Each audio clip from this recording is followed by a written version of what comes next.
Hello बच्चों। आज जो कहानी मैं आपके लिए लेकर आई हूं उसका शीर्षक है चतुर की दुश्मनी। बहुत समय पहले की बात है। एक बहुत बड़ा विद्वान था।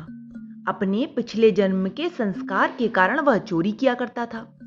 बस यही आदत उसके अंदर सबसे बुरी थी। एक बार की बात है, वह अपने नगर में घूम रहा था। तभी उसकी नजर 4 ब्राह्मणों पर पड़ी।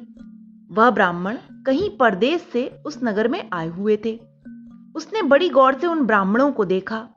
चारों अच्छी हैसियत के मालूम होते थे।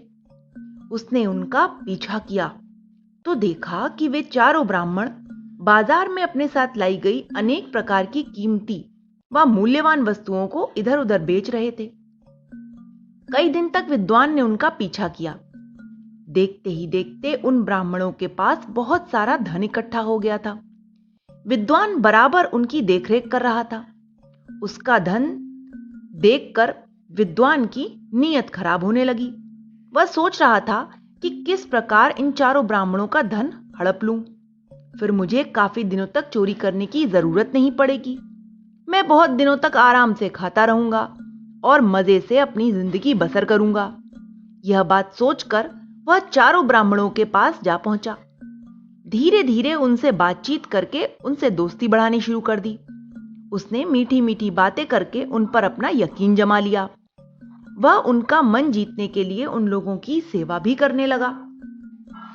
वे चारों ब्राह्मण उसकी सेवा भाव और मीठी मीठी बातों से बहुत जल्दी प्रभावित हो गए। एक दिन अपना माल बेचने के बाद परदेसी ब्राह्मणों ने सोचा कि क्यों न इन पैसों का कीमती माल खरीद लिया जाए। इस प्रकार हमारे पैसे भी सुरक्षित रहेंगे। यह सोचकर उन्होंने उन पैसों से कीमती रत्न व हीरे जवाहरात खरीद लिए। उन्हें डर था कि कहीं रास्ते में कोई चोर डाकू हमारा माल न लूट ले। इसलिए उन्होंने एक उपाय सोचा जिससे माल भी सुरक्षित रहे और चोर डाकू भी न पकड़ सके। उन्होंने चोरी के डर से अपने सारे रत्न अपनी पैर की खाल के अंदर छुपा लिए। फिर वह चारों ब्राह्मण अपने देश लौटने की तैयारी करने लगे। यह देखकर वह चोर विद्वान चिंता में पड़ गया। वह सोच रहा था कि ये तो अपने देश जा रहे हैं, फिर मैं इनका माल कैसे लूटूंगा। उसे अब तक कोई मौका नहीं मिल पाया था। उसने सोचा, यहां तो इनका माल मैं हड़प नहीं कर सकता, इसलिए मैं इनके साथ ही चलता हूं। फिर रास्ते में कोई अच्छा सा मौका पाकर मैं इन चारों को जहर देकर मार डालूंगा और इन चारों के रत्न लेकर वापस लौट जाऊंगा। यह उपाय सोचते ही वह मन ही मन बड़ा खुश हो रहा था। उसे खुशी इस बात की थी कि जंगल के रास्ते में उसे बहुत से ऐसे मौके मिलेंगे जहां वह आसानी से उन चारों को मार सकता है। फिर उसके बाद तो उसके दिन ऐश से गुजरेंगे। वह इतनी धन दौलत का अकेले ही मालिक होगा। फिर उसने सोचा कि अगर इन चारों ब्राह्मणों ने मुझे अपने साथ ले जाने से इनकार कर दिया तो फिर क्या होगा। मेरी सारी योजना पर पानी फिर जाएगा। अगले ही पल उसका चेहरा खुशी से दमक उठा और वह तुरंत उन चारों ब्राह्मणों के सामने जा पहुंचा। फिर उसने बड़ी दीनता के साथ हाथ जोड़कर कहा, मैं आप लोगों से एक प्रार्थना करना चाहता हूं, अगर आप उसे स्वीकार कर लें तो। कैसी प्रार्थना? तुम हमारे सामने क्या कहना चाहते हो? चारों ने पूछा। बात यह है कि मैं आप लोगों के मोह में कुछ ऐसा फंस चुका हूं कि अब आप लोगों के बिना मेरा अकेला रहना नामुमकिन है। मेरा तो दिल भी नहीं लगेगा। तो फिर तुम क्या चाहते हो? साफ साफ खुलकर क्यों नहीं बताते? उन्होंने पूछा। मैं यह चाहता हूं कि आप लोग मुझे भी अपने साथ लेकर चलिए। उसने प्रार्थना की। मगर तुम हमारे साथ हमारे देश में किस प्रकार रह सकोगे? उन्होंने पूछा। आप मेरी चिंता मत कीजिए, मैं आप लोगों के साथ रहूंगा, आप लोगों की सेवा करता रहूंगा। इस प्रकार मेरा दिल भी लगा रहेगा और आप लोगों का साथ भी हो जाएगा, उसने कहा। चारों ब्राह्मणों ने एक दूसरे की तरफ देखा। आंखों ही आंखों में उन चारों ने कुछ कहा। फिर उन ब्राह्मणों को उस विद्वान ब्राह्मण पर दया आ गई और उन्होंने उसकी तरफ देखते हुए कहा, ठीक है, तुम हमारे साथ चल सकते हो, हमें तुम्हें ले जाने में कोई आपत्ति नहीं है। बहुत बहुत धन्यवाद, उसने कहा। फिर अगले दिन वे चारों उस ब्राह्मण को अपने साथ लेकर अपने देश जाने के लिए निकल पड़े। रास्ते में बहुत घना जंगल पड़ता था। उस जंगल को पार करके ही वह अपने देश पहुंच सकते थे। सावधानी पूर्वक वह लोग उस जंगल को पार कर रहे थे। वे लोग उस जंगल के बीचों बीच से गुजर रहे थे कि तभी एक कौवे की आवाज उनके कानों में पड़ी। उन लोगों ने हैरानी से कौवे की तरफ देखा। वह कौवा डाकुओं का पालतू कौवा था और चिल्ला चिल्ला कर कह रहा था, देखो, लाखों के रत्न लेकर ये धन कुबेर पैदल ही जा रहे हैं।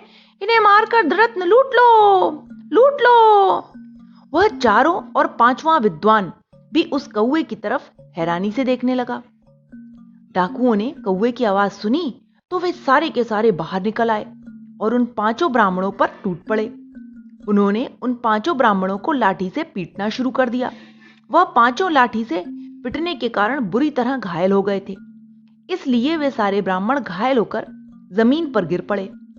उनके गिरते ही डाकुओं ने उनके कपड़ों की तलाशी लेना शुरू कर दी ताकि उनका माल लूट सकें। जब डाकुओं को तलाशी लेने पर कोई रत्न नहीं मिला तो वे हैरान होकर बोले, अरे मुसाफिरों, हमारे इन पक्षियों की बात कभी झूठ नहीं निकलती। तुम लोगों ने अपना धन कहाँ छुपा रखा है? उसे तुरंत निकाल दो। हमारे पास कोई धन नहीं है, अभी तुमने हमारी तलाशी ली है ना, उन्होंने कहा।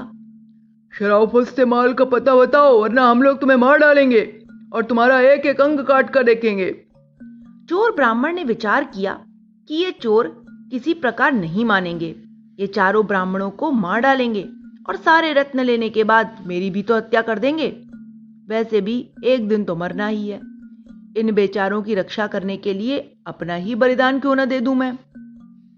ऐसा निश्चय करके उसने चोरों से कहा, तुम्हें हमारी बात पर यकीन नहीं आता तो ऐसा करो, पहले मुझे मारकर देख लो, हमारे शरीर में कहीं रत्न छिपे हैं या नहीं। उसकी बात सुनकर डाकुओं ने उसे मार डाला। उसके अंगों को देखा खोलकर, लेकिन कहीं कोई रत्न नहीं मिला। तो उसकी हत्या करके वे लोग बहुत पछताने लगे। उन्होंने फिर उन चारों ब्राह्मणों को कुछ नहीं कहा और आजाद कर दिया। विद्वान होने के कारण ही उस चोर ब्राह्मण ने उन चारों ब्राह्मणों की रक्षा कर ली जिन्हें वह स्वयं लूटना चाहता था। इसीलिए कहा गया है कि मूर्ख की मित्रता से चतुर की दुश्मनी भी अच्छी होती है। तो बच्चों, इस कहानी से हमें यही शिक्षा मिलती है कि हमें हमेशा दोस्ती अच्छे और विद्वान लोगों के साथ ही करनी चाहिए। Okay, bye.